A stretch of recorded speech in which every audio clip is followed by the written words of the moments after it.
Beside the sources of the Aveyron, Victor Frankenstein enjoys the solemn silence of the imperial nature surrounding him.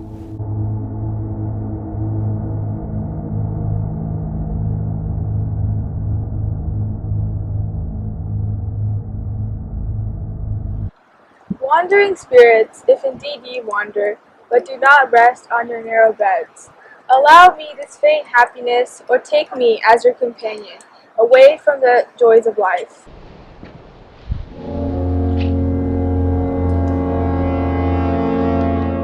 Devil, do you dare approach me, and do not you fear the irk vengeance on my arm wreaked on your miserable head? I expected this reception. All men hate the wretched. How, then, must I be hated, who am more miserable than all living things? Yet you, my Creator, detest and spurn me. Thy creature, to whom thou art bound by ties only dissoluble by the annihilation of one of us. You propose to kill me. How dare you sport thus with life? Do your duty towards me, and I will do mine towards you and the rest of mankind. If you will comply with my conditions, I will leave them and you at peace, but if you refuse, I will glut the maw of death, until it be satiated with the blood of your remaining friends. Wretched devil, you reproach me with your creation? Come on, then I may extinguish the spark that I so negligently bestowed. Be calm. Remember that I am thy creature. I ought to be thy Adam, but I am rather the fallen angel, whom thou drivest from joy for no misdeed. Everywhere I see bliss, from which I alone am irrevocably excluded. I was benevolent and good. Misery made me an end. Make me happy, and I shall again be virtuous. How can I move thee? Will no entreaties cause thee to turn a favorable eye upon thy creature, who implores thy goodness and compassion? You, my Creator, abhor me. What hope can I gather from your fellow creatures who owe me nothing? I have wandered here many days. The caves of ice, which I only do not fear, are a dwelling to me, and the only one which man does not grudge. These bleak skies I hail, for they are kinder to me than your fellow beings.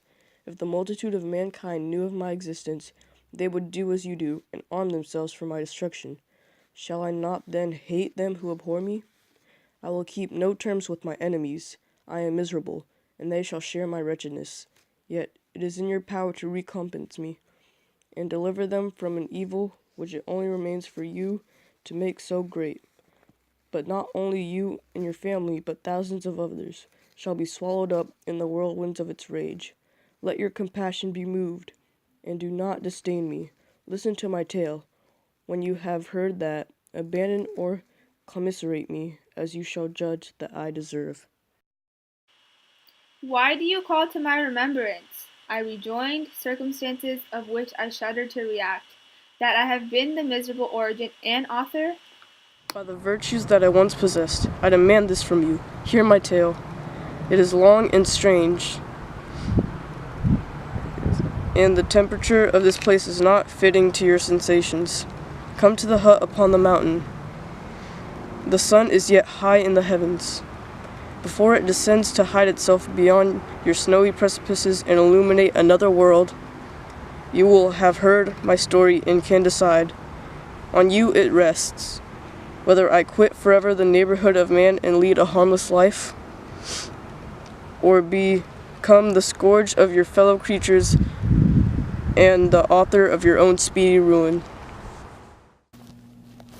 And finally, Victor agreed to hear the creation out, and they both descended to a nearby cave to listen to the tale.